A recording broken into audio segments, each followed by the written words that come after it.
Bonjour, bienvenue, mon nom est Ibrahima Touré, je suis consultant en informatique chez EDMR. Dans cette vidéo, s'inscrivant dans le cadre de nos séries de vidéos sur la technologie WPF de Microsoft, nous allons présenter la leçon intitulée Control Template 3 dans le chapitre Control Template. Dans la vidéo précédente, nous avions apporté des améliorations à ce bouton-ci, qui est un bouton personnalisé en termes de presse ou en termes d'apparence de façon globale, quant aux presses ou quant au survol de la souris ou quant à la désactivation du bouton. Mais lorsque nous parlons d'apparence, que ne pas utiliser un concept qui est plus adapté pour ce dernier, qui concerne ici le style et éléments qu'on a vu en termes de chapitre depuis les vidéos précédentes, et associer ce dernier au control template qui permet ici de faire une séparation nette entre l'apparence et les fonctionnalités d'un élément. Dans notre control template, nous avons un ensemble de contrôles qui s'imbriquent et qui sont réutilisés de façon compactée et associés au type d'un contrôle donné pour faire en sorte à ce que ce dernier ait une apparence nouvelle ou customisée. Alors ce que nous allons faire ici, sachant qu'avec les styles, nous avons la possibilité d'avoir en termes de partageabilité, de réutilisabilité ou d'adaptabilité, d'apparence, quelque chose de mieux. Alors pourquoi ne pas alors en ce moment utiliser les styles et l'associer à notre contrôle template dans cette vidéo aussi. Alors nous faisons ceci pour fermer tout cela. Et puis dans notre contrôle template dans lequel nous revenons, nous savions que dans la vidéo précédente, nous avons réalisé un ensemble de ressources dans la partie fenêtre, ressources qui étaient alors utilisées au sein de notre contrôle template et au niveau des triggers de ce dernier. Pour la suite, toujours dans notre fenêtre, nous allons ajouter dans la partie ressources un style. Donc nous revenons ici et nous faisons style. Donc un style en termes de ressources dans lequel nous allons préciser une certaine clé, et en termes de clé nous l'appellerons en ce moment style bouton customisé. Donc style bouton perso plutôt, et puis refermons ce style. Dans notre style tel que vu dans la vidéo précédente, nous avions deux sections principales qui sont la partie setter et la partie trigger de notre style. Donc nous allons mettre deux commentaires ici pour dire partie setter, donc contrôle cassé, et puis finalement nous mettons donc partie déclencheur, contrôle cassé. Et donc dans notre partie setter de notre style, nous allons récupérer notre contrôle template, et dans la partie setter de notre style, nous allons récupérer notre contrôle template et l'affecter à la propriété template de la classe contrôle. Et puis à cet élément setter là, nous allons appliquer un ensemble de triggers toujours définis dans notre style. Donc nous ajoutons en ce moment un setter ici, et pour ce qui est de la propriété de ce dernier, nous faisons appel à la propriété contrôle, ou plutôt à la classe contrôle, et nous faisons appel à la propriété template. Sachant que notre style est dédié seulement pour les éléments de type bouton, parce que c'est un template que nous comptons utiliser sur les boutons. Alors en termes de value, nous faisons alors en ce moment appel à une ressource statique, parce que notre contrôle template a été défini comme ressource statique. Donc via l'extension static ressource, nous faisons appel à la clé de ressource, et puis nous partons dans notre contrôle template en termes de nom d'identification au sein de la collection ressources, et nous prenons ici notre contrôle template qui s'appelle modèle bouton, qui alors affectons à ce niveau ici, puis nous refermons ceci. Donc à ce niveau, notre style-ci appliqué à un contrôle permet tout simplement de prendre notre contrôle template et de l'affecter à la propriété template de ce contrôle-ci. Mais notre contrôle template utilise un ensemble de triggers en son sein et qui seront alors utilisés automatiquement par ce style. Mais seulement qu'il se trouve que si nous faisons de la sorte, nous n'avons pas la possibilité de faire une réutilisation optimale de nos ressources ou de nos déclencheurs. Alors en ce moment, au lieu d'avoir ces différents déclencheurs dans la partie trigger de notre contrôle template.trigger ici, nous allons simplement venir dans ces différents déclencheurs là, les récupérer tous d'ici. Donc nous faisons CTRL C à ce niveau, et les déclencheurs sur la partie après survol souris, les déclencheurs après presse souris, nous allons simplement tous les enlever dans la partie contrôle template à ce niveau. Donc déclencheur ici suite au clic sur le bouton et déclencheur après désactivation de la souris, nous enlevons tout simplement tous ces éléments-ci. Et puis, dans le déclencheur, après presse sur souris, ce que nous allons faire, tout simplement, c'est que nous enlevons aussi cette première partie de déclencheur là. Et nous maintenons alors en ce moment qu'un seul déclencheur qui concerne en fait le déclencheur suite au presse sur le contrôle template et qui fait alors en ce moment apparaître notre élément border état presse. Cela tout simplement parce que le border état presse est un élément séparé de notre border principal qui est le border modèle et qui se trouve ici à ce niveau au sein de notre contrôle template. Donc quand nous dénouons ce nœud ici, alors nous avons la partie notre border état presse ici et puis nous avons notre border modèle ici. Donc notre border modèle est le border principal et qui en fait encapsule en réalité notre content présenteur, et notre border état presse ici est juste un élément d'interface ou de présentation supplémentaire ajouté autour de notre contrôle template et qui n'a pas en son sein notre content présenteur.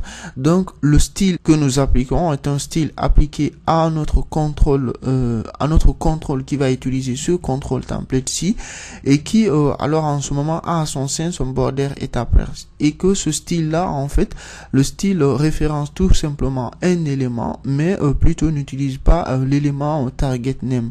Alors pour éviter à ce que nous ayons une erreur, ce qui fait que finalement nous laissons simplement ce déclencheur ici dans notre contrôle template trigger, mais par contre enlevons tous les autres contrôles template dont nous pouvons nous passer de l'élément target name pour leur application au sein de notre style. Et bien avant donc d'appliquer la partie trigger sur notre style ici, essayons d'abord d'enlever alors en ce moment ici au niveau de notre border ici le background qui lui est affecté de façon statique. Cette opération consiste en fait à enlever tout ce qui est affecté de façon statique sur notre contrôle template et ne garder au sein de ce dernier que le strict minimum. Donc en termes de background ici, nous allons simplement enlever ceci. Alors en ce moment, pour la propriété background de ce dernier, nous lui dirons que son background va être le background qui va lui être récupéré depuis son style ou sur le contrôle sur lequel il va s'appliquer comme template. Alors ici, nous venons pour prendre l'extension template binding qui représente une forme de binding simplement dédiée pour les contrôles template. Alors en ce moment, nous lui dirons que ce binding va s'effectuer sur la propriété background. Ceci étant fait, nous revenons alors au niveau de notre style ici et dans la partie setter de ce dernier, nous allons rajouter un autre setter dont la propriété va être à celle de background. Nous avons simplement une erreur ici parce que la propriété background n'est pas trouvée parce que le style n'a pas précisé le type d'élément sur lequel il est affecté. Alors à ce niveau, nous pouvons dire que nous appliquons ce dernier sur les éléments de type bouton. Et pour la suite, en ce qui concerne la valeur de notre setter, nous allons alors partir dans la ressource que nous avons récupérée depuis la partie ressources pour être appliqué à notre contrôle template. Nous copions ce dernier et puis revenons dans notre style ici et puis allons simplement coller ce dernier. Donc nous faisons CTRL V et alors en ce moment nous enlevons la partie clé parce que tout simplement nous ne sommes plus dans un dictionnaire de ressources. Et finalement nous revenons dans la partie trigger de notre style. Et alors en ce moment, nous allons ajouter, faire appel à sa propriété style.triggers qui est une collection, et collection dans laquelle nous allons rajouter tous les triggers que nous avons récupérés depuis notre contrôle template et qui se trouvent dans notre presse-papier. Donc nous parcourons alors en ce moment le presse-papier en faisant CTRL-SHIFT-V. Et alors en ce moment, collons tous ces éléments. Alors comme on l'a dit tantôt, dans la partie triggers dans style, nous n'avons pas besoin en termes de setter d'avoir les target name. Donc nous enlevons tout ce qui est élément target name ici, comme border modèle. Et puis nous enlevons tout cela à ce niveau. Target name ici aussi, puis target name à ce niveau aussi, parce que le style référence le contrôle sur lequel il est appliqué. Et donc nous n'avons à partir de là aucun target name, mais nous avons un souci en le sens que au niveau des différents setters et des propriétés, nous avons des propriétés qui ne sont pas reconnues. Nous pouvons résoudre tout cela en une seule fois en disant target type ici est un élément. Donc, référence les éléments de type bouton et nous avons la résolution de cela. En ce moment, nous pouvons enlever la valeur ici au niveau des setters. car tous les setters alors en ce moment savent qu'ils doivent s'appliquer à des éléments de type bouton. Donc à ce niveau, lorsque nous avons un survol de souris, donc is mouse over, nous avons ce setter là qui va s'appliquer et ce setter là qui va s'appliquer en termes de border brush.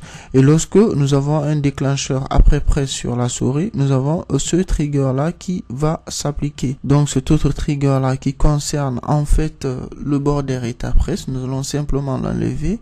Trigger après presse sur la souris. Et puis nous avons ce trigger ici qui récupère une clé de ressources qui s'appelle AnimFont ici à ce niveau. Donc nous avons un autre target name ici que nous devons aussi enlever et un autre target name aussi ici. Et là nous avons un autre trigger qui fait is enable, la valeur est égale à false. Et après, nous avons un autre trigger ici, après désactivation de la souris, et qui applique ce background là, et applique cet autre border brush ici aussi à ce niveau. Et nous avons un autre target name ici aussi, que nous enlevons aussi.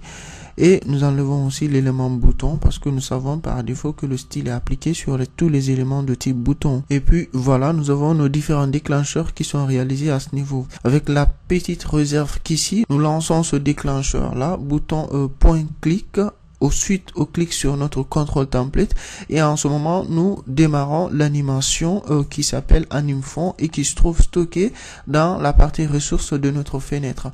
Mais seulement cette animation là, donc lorsque nous partons vers ce dernier, nous remarquons que c'est une animation qui est définie comme clé de ressources et qui s'applique sur un élément spécifique en termes de target name. Donc, nous avons ici le target name qui se trouve à l'intérieur ici. Ce que nous allons faire, nous enlevons la partie AnimFont ici en termes de target name. Et puis, voilà. Nous faisons alors en ce moment F6. La génération s'est passée dans de bonnes conditions. Alors, pour la suite, nous revenons sur notre bouton qui applique cet élément, c'est-à-dire notre bouton perso ici. Nous avons ici, nous remarquons que notre bouton perso a une forme normale, c'est-à-dire en termes de template, il récupère bien le template parce que ces deux boutons là sont différents. Donc quand nous lançons l'application à ce niveau, nous remarquons que ces deux boutons-là, en termes d'apparence, sont différents sur la forme, mais que ce bouton n'a aucune interaction à part les différents éléments qui se trouvent directement en son sein comme déclencheur, c'est-à-dire le border qui apparaissait et se cachait en fonction de presse sur le dit bouton. Mais en ce qui concerne le déclenchement des apparences suite au survol sur le bouton ou suite à la désactivation, nous ne les avons plus. Alors, pour y avoir tout cela, nous n'avons simplement qu'à appliquer notre style sur ce bouton-ci et enlever la propriété template sur ce dernier. Donc nous cliquons sur le bouton, donc notre bouton perso qui se trouve à ce niveau. Et en termes de propriété, nous enlevons la propriété template ici, que nous remplaçons par la propriété style.